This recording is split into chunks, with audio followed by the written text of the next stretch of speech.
The evaluations template is intended to provide instructions for any assessment you might assign your students to complete, excluding tests and exams, which has its own template to be discussed in a separate video. Immediately, you'll notice that this page has a different color scheme and structure. This is intentional so that students will be able to immediately recognize as they open the page that this is material dedicated to an evaluation, not content, which is presented in the traditional Fanshawe red. Please keep in mind that the unique colors associated with evaluations and lesson content are only beneficial for people who don't have some kind of color blindness and can distinguish between these colors. However, this page is somewhat structurally unique with this floating details window in the top right corner, which would indicate its association with an evaluation. Having said that, it's still important that you include meaningful titles for your pages so that all students can understand their intention. This page has several dedicated sections that we should explore.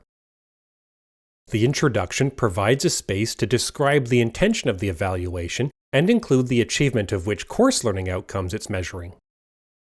The section immediately to its right is dedicated to some of the foundational details that students often care deeply about. When is it due? Where do I hand it in? How is it being assessed? And how much is it worth toward the final grade? The goal is to keep this critical information at the top of the page in a consistent location so students don't have to go hunting for it. Next, we have a section for the instructions of the evaluation.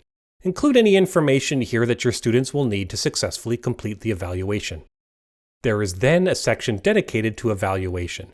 If you're using the FOL rubric tool, which is highly recommended, you can link to the specific rubric in this section. If you're using some other system, you can provide those details here. Next, we have a section dedicated to AI permissibility and academic integrity.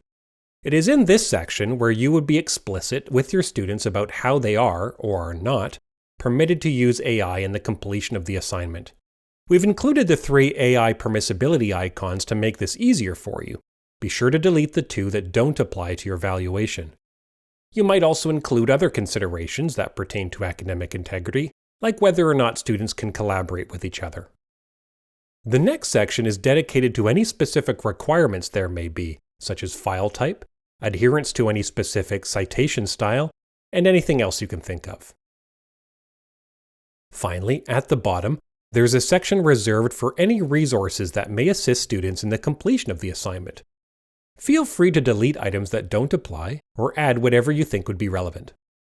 If you have any questions about how to format this for your specific assignments, please don't hesitate to ask by sending an email to us at ctl@fanshawec.ca.